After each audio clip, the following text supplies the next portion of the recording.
Sebenarnya ini entah apakah ini haji atau ustadz atau kiai, saya juga tidak tahu. Orang dikiranya saya pendeta, bebas masuk sinaga. Saya tanya, udah berapa lama berdiri? Udah 15 tahun. Oh iya, udah banyak yang orang masuk Kristen. Oh luar biasa Pak. Oh iya iya. Oh bagus, di hati saya, dalam hati saya panas ini. Gimana bagus hati panas? Oh bagus.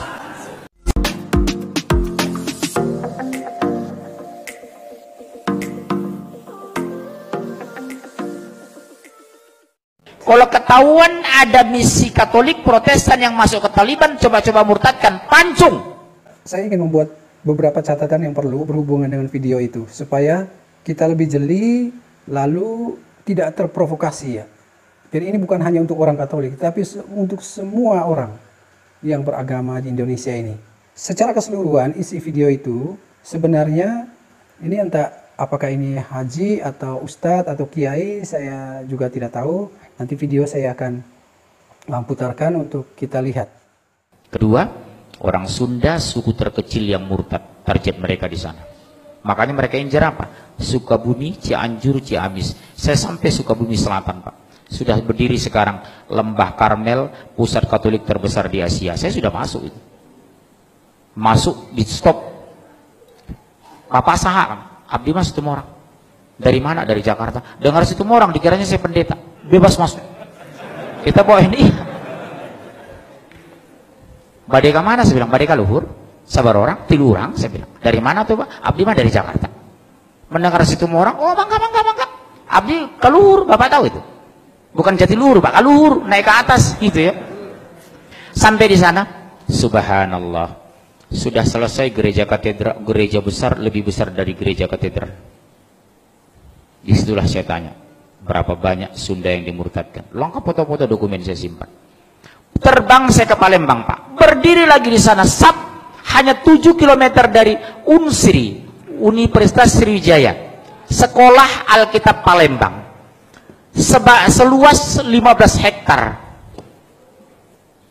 Bapak dari mana? Dari Jakarta.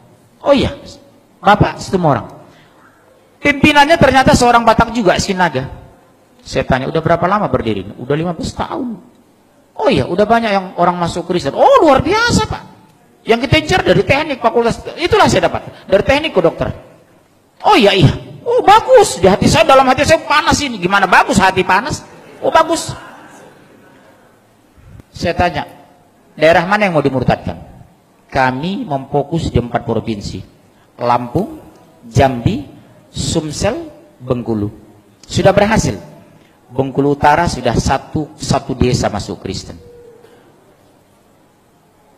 Saya ketemu alhamdulillah tokoh Bengkulu di Jakarta. Saya ngomong serius, Pak tolong ya Pak hati-hati. Bengkulu salah satu daerah yang akan dimurtadkan di Sumatera sebagian selatan, Sumbaksel.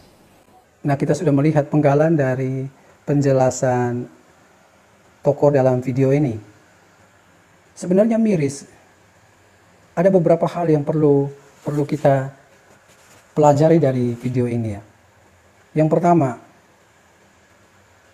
saya ingin mengajak kita pertama-tama untuk bicara bukan soal agama. Tapi yang pertama itu tentang warga negara. Kita mesti mulai dari situ. Sebagai warga negara, semua kita diwajibkan untuk mempelajari sejarah dari perjuangan bangsa ini. Para pahlawan. Ketika para pahlawan dahulu melawan penjajah, mereka tentu tidak pertama-tama mengedepankan agama. Tetapi yang mau mereka perjuangkan adalah kebebasan. Kebebasan agar mereka bisa hidup di tanahnya sendiri.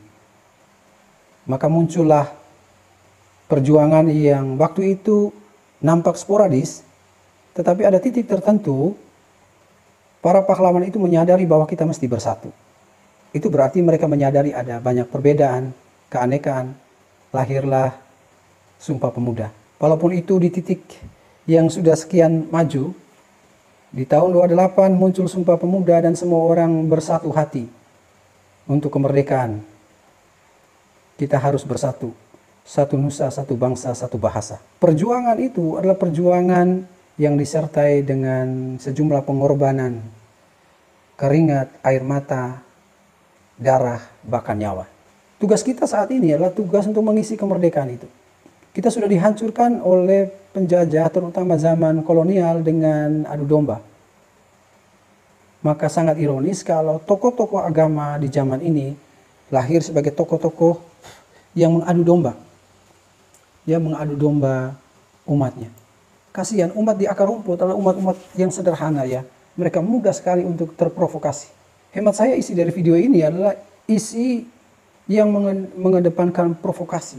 Tokoh dalam video ini tidak mengajarkan isi dari intisari agamanya, tetapi lebih menitik beratkan pada unsur lain.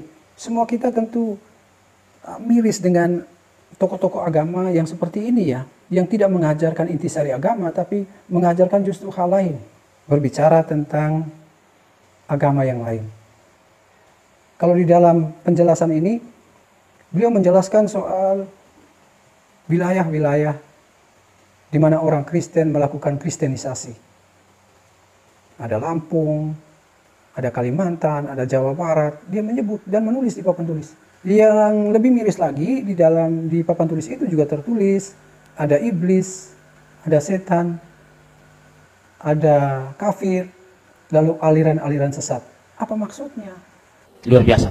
Lihat yang di Jawa Barat itu. Danu Khalil Winata. Pendeta Danu Khalil Winata. Pendeta Muhammad Solehin. Sebagai tokoh agama, itu ada tokoh panutan yang mengajarkan apa? Yang mengajarkan damai, yang mengajarkan kasih, yang mengajarkan persatuan di dalam keanekaan. Maka paling penting bukan pertama-tama kita tidak bicara soal penganut agama. Tapi sebagai warga masyarakat kita perlu menjadi warga negara yang baik. Itu dulu. Jangan dulu masuk soal penganut agama, tetapi soal warga negara atau warga masyarakat yang baik. Lalu apa kualifikasi dari warga masyarakat yang baik? Kita punya standar itu. Standar itu ada di dasar negara dan undang-undang, serta undang-undang turunan dari dasar negara maupun undang-undang dasar. Semua bahkan rinci. Dan itu menjadi pegangan bersama kita. Dasar negara kita itu dipuji oleh negara-negara lain. Kita ingat saat Presiden Soekarno di hadapan para pemimpin bangsa-bangsa saat sidang PBB, waktu dia menyampaikan soal apa cita-cita dari negara ini, dia berdiri dengan percaya diri ya. Tokoh proklamasi itu. Dengan percaya diri mengatakan bahwa Indonesia negara sebagai sebuah negara berdiri atas cita-cita. Pertama, ketuhanan yang Maha Esa. Dan semua orang bertepuk tangan. Itu berarti apa? Semua mendukung. Yang kedua, kemanusiaan yang adil dan beradab. Yang ketiga, persatuan Indonesia. Keempat, kerakyatan yang dipimpin oleh hikmat kebijaksanaan dalam permusyawaratan perwakilan. Lalu yang kelima, keadilan sosial. Ini intisari pegangan kita, kunci kebersamaan kita untuk membangun negeri ini. Sehingga kalau Bapak atau tokoh dalam video ini menjelaskan bahwa ada perebutan wilayah dan dia bahasakan itu sebagai kristenisasi, itu sudah mencederai, melukai perjuangan para pendiri bangsa ini. Bagaimana mungkin kalau kita semua sebagai tokoh agama ya, yang mengajarkan intisari dari agama, justru mengajarkan perpecahan, membuat provokasi di tengah umat. Agama itu kan panggilan hati. Jadi orang bisa beragama dengan baik kalau dia pertama-tama bisa menjadi warga masyarakat yang baik. Jadi tidak bisa dibuat sebaliknya dalam konteks negara Republik Indonesia ini. Karena kalau kita berpandangan sebaliknya, orang hanya bisa beragama dengan baik, baru bisa menjadi warga masyarakat yang baik, itu malah terbalik. Kita harus menjadi warga masyarakat yang baik. Ini modal untuk menjadi penganut agama yang baik. Artinya apa? Artinya kita menerima perbedaan itu. Ini cita-cita bangsa kita. Cita-cita kita bersama. Ketuhanan yang Maha Esa itu final. Dan turunan dari ketuhanan yang Maha Esa itu kemudian kita menerima secara resmi agama-agama yang patut tinggal di negara Republik Indonesia ini. Itu berarti ada agama yang ditolak. Agama yang tidak mengakui ketuhanan yang Maha Esa. Jadi final sebenarnya semua agama di negara Republik Indonesia ini mengakui bahwa Tuhan itu esa. Kalau bahwa di dalam teologinya masing-masing ada penjelasan yang lebih terperinci, itu soal lain. Itu sudah urusan rumah tangga. Dan kita tidak bisa mencampur adukan, memandang agama lain dengan basic atau dasar pertimbangan agama kita. Para saudara-saudari dimanapun Anda berada, video ini tidak saya maksudkan hanya untuk orang Katolik, tapi untuk semua kita, warga negara Republik Indonesia ini, secara khusus untuk tokoh-tokoh agama, kita semua, kita bertanggung jawab. Untuk apa? Untuk memberikan pengajaran kepada generasi muda. Kalau terus-menerus kita mengadu domba seperti ini, terutama tokoh-tokoh agama, maka tidak tertutup kemungkinan orang-orang muda, anak muda atau orang-orang muda kita ini menjadi ateis. Mereka bosan dengan agama. Karena agama itu panggilan hati. Setiap orang bertanggung jawab atas panggilan hatinya. Dan itu dilindungi undang-undang. Mengapa saya bilang kalau tokoh agama modelnya begini, jadinya ini bukan mengadu domba tapi mengadu banteng. Ya, mengadu banteng. Mengapa saya katakan mengadu banteng? Karena kita punya kesamaan di hadapan hukum di negara ini. Karena penjelasan dari tokoh yang dalam video ini, itu banyak yang memecah belah. Bahkan menulis sampai ada kristenisasi di wilayah Jabar, ada kristenisasi di wilayah Kalimantan, Lampung. Sebagai tokoh agama kita mesti lebih banyak lah. Lebih banyak itu justru mengajarkan damai, persatuan, lalu bagaimana membangun negeri ini. Saya kasih salah satu contoh saja ya, bahwa betapa lucunya Bapak ini ya. Lucu rasanya. Ketika beliau mengatakan bahwa datang ke Cikanyere lalu melihat di Lembah Karmel itu, lalu mengatakan itu, Anda tahu bahwa itu pusat Katolik Asia Tenggara. Sejak kapan itu menjadi pusat Katolik Asia Tenggara? Itu dibangun, saya ini Imam Ordo Karmel, itu dibangun oleh Romo Yohanes yang pada saat itu menjadi Imam Ordo Karmel untuk menjawab kebutuhan rohani bagi orang-orang kota Jakarta sampai ke Bogor, jauh dari keramaian, karena banyak orang Katolik yang mungkin sibuk bekerja, lalu kecapean, butuh satu tempat di mana mereka bisa lebih santai, lalu menikmati kesunyian. Dibangunlah tempat itu. Kalau bahwa gereja itu besar karena memang banyak umat Katolik yang datang dan merayakan perayaan di situ. Sekedar untuk Bapak ketahui ya, saya berharap untuk kita semua juga bahwa di Lembah Karmel itu banyak pekerja Muslim. Coba Bapak cek berapa yang kemudian masuk menjadi Katolik. Hampir tidak ada, Pak. Ada banyak karyawan-karyawati yang bekerja di sekitar itu beragama Muslim, dan tidak ada satu orang pun yang mengajak mereka untuk menjadi Katolik. Karena prinsip kita itu sama, bahwa agama itu panggilan hati. Nah, saya pikir tugas pokok dari tokoh-tokoh agama itu memberikan kekuatan spiritual, mengajarkan agamanya masing-masing kepada orang-orang mudanya. Karena kalau agama itu sudah dipegang teguh, Pak, tidak bisa digoyang oleh siapapun. Karena itu panggilan hatinya. Kalau hatinya udah terima dan dia yakin itu sebagai sebuah kebenaran, dia tidak akan tergoyahkan oleh apapun. Dan itu tugas tokoh-tokoh agama.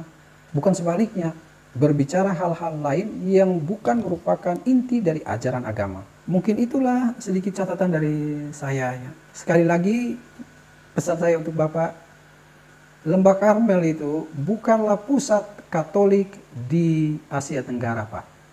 Dan di sana itu semua orang diterima secara sama. Entah dia itu Romo Katolik, entah dia itu pendeta, entah dia itu Muslim, Hindu, Buddha, diterima, tidak ada perbedaan. Demikian para saudara, terutama orang-orang muda, marilah kita meyakini apa yang kita pilih dan kita jalani apa yang kita yakini. Karena sekali lagi Pancasila itu harga mati, ketuhanan yang Maha Esa itu sudah final.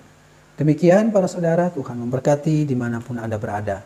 Apa yang disampaikan melalui ulasan seorang Pastor Vincent yang begitu sejuk dan penuh kerendahan hati, karena itulah ajaran kasih daripada Tuhan Yesus, bahwa kita diajarkan untuk mengasihi yang memusuhi kita sekalipun.